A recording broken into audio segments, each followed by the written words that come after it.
ప్రభునందు ప్రియులారా, ప్రభునామమున మీకు వందనములు.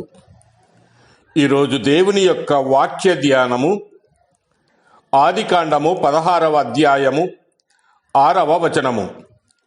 అందుకు అబ్రహాము, ఇదిగో నీ దాసి నీ చేతిలో ఉన్నది, నీ మనసు వచ్చినట్లు దాన్ని చేయుమని శారాయితో చెప్పెను. శారాయి దాని శ్రమ పెట్టినందున ఆమె యొద్ద నుండి అది పారిపోగా దేవుడి మాటలు దీవించి ఆశీర్వదించునుగాక.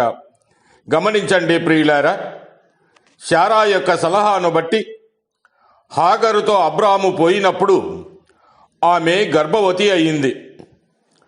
ఆమె గర్భవతి అయిందని శారాకు తెలిసినప్పుడు శారా హాగరును శ్రమ పెట్టింది.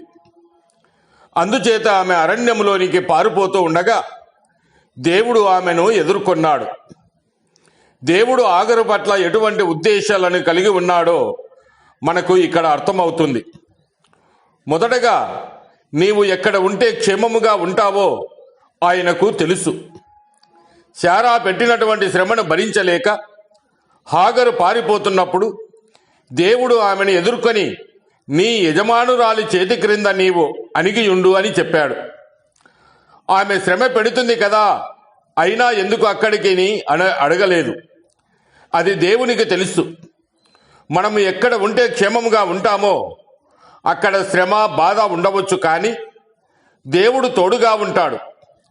హాగరు అరణ్యములో ఉంటే ఆమెకు కావలసిన అవసరాలు ఎవరు చూస్తారు? అప్పటికే ఆమె గర్భవతి. అందుచేతనే దేవుడు ఆమె యొక్క క్షేమము నిమిత్తము తిరిగి యజమానురాలు దగ్గరికి వెళ్ళమన్నాడు.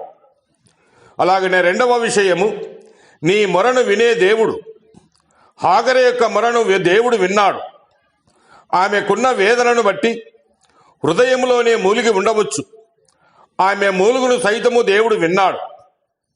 అలాగనే మూడవదిగా, నిన్ను చూసే దేవుడుగా ఉన్నాడు. హాగరు యొక్క ప్రతి పరిస్థితిని దేవుడు చూశాడు. ఆమె శ్రమను చూశాడు, ఆమె కన్నీటిని చూశాడు. చూసిన దేవుడు అలాగే వెళ్ళిపోలేదు, కానీ ఆమెను ఎదుర్కొన్నాడు. ఆమెతో సంభాషించాడు. ఆమెకు కావలసిన వాగ్దానాలన్నీ ఇచ్చాడు. హాగరు ఒక దాసి అయినప్పటికీ దాసి పట్ల కూడా శ్రద్ధ చూపగలిగిన వాడు మన దేవుడు. హాగరు వలె నీది కూడా చిన్న జీవితమే కావచ్చు, యజమానుల చేత శ్రమ పెట్టబడవచ్చు. అయినా భయపడకు. నీ క్షేమము గురించి ఆలోచించే దేవుడు, నీ ప్రార్థన వినే దేవుడు, నిన్ను చూసే దేవుడు ఉన్నాడు. ఆయన దగ్గర నీ సమస్యను మొరపెట్టుము. ఏమి చేయాలో ఆయనే నీకు బోధిస్తాడు. దేవుడు మిమ్మల్ని దీవించి ఆశీర్వదించునుగాక.